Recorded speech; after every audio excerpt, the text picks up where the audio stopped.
Le tort en préparant ce match serait de regarder le classement et de penser que le match va être facile. Je m'attends à un match extrêmement difficile et il nous faudra faire une très grosse performance pour battre cette équipe. L'équipe en question, c'est celle de Sedan, 17e du classement de Ligue 2. Sedan, c'est aussi l'adversaire qui attend le SCO demain soir au stade Jean-Bouin pour le compte de la 7e journée de championnat. Si le technicien angevin se méfie tant de la formation du président Urano, c'est avant tout parce que sa position de première équipe non relégable ne reflète pas les qualités du groupe qui la compose.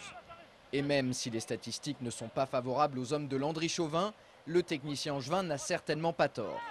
Les Ardennais ont certes remporté qu'un seul match de championnat pour 3 défaites et 2 nuls, mais s'ils comptabilisent seulement 5 points en 6 journées, c'est surtout la faute à un manque de réussite évident.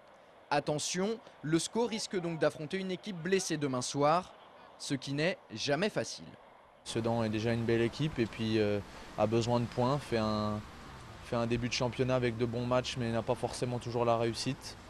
Donc voilà, ils vont venir ici avec le couteau entre les dents et ils vont avoir à cœur eux aussi de faire un bon match, donc ça va être difficile. C'est une équipe qui est capable d'avoir une grosse armada offensive avec des Eudeline, des Mokake, des Allard, des Jérôme Lemoine qui est un milieu qui se projette très fort vers l'avant.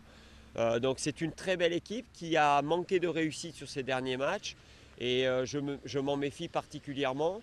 Selon toute vraisemblance, les sangliers ardennais vont tout entreprendre pour inverser la tendance lors de leur déplacement en Anjou.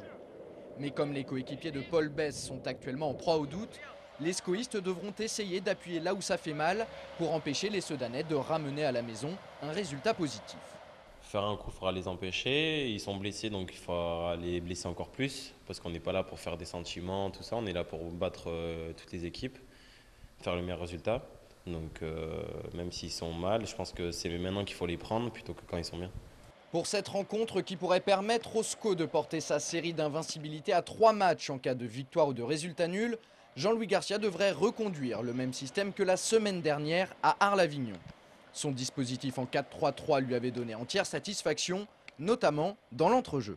Il y a eu une grosse satisfaction quand même sur le match d'Avignon, c'est cette organisation nouvelle, ce 4-3-3 qui a vraiment très très bien fonctionné, qui nous a donné beaucoup de solutions, qui nous a donné beaucoup de solidité au milieu de terrain.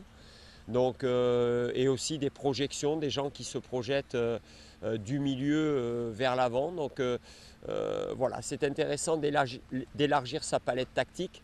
C'est la force des très bonnes équipes, d'être capable de changer de système, d'animation.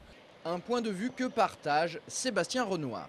De pouvoir jouer dans plusieurs systèmes, c'est important parce que ça permet de surprendre l'adversaire, ça permet aussi en cours de match, s'il y a besoin de changer, de passer d'un système à l'autre si on estime qu'on est dans une difficulté dans celui dans lequel on a démarré la rencontre. Donc voilà, c'est sûr que c'est une corde de plus à l'arc de l'équipe de pouvoir passer d'un système à un autre. Demain soir contre Sedan, Jean-Louis Garcia devrait procéder à un seul changement par rapport au 11 de départ qu'il avait mis en place dans le Vaucluse la semaine dernière. Ce changement, c'est Emmanuel Bourgault qui remplace Charles Diers côté droit. A noter également le retour de Philippe Brunel dans le groupe.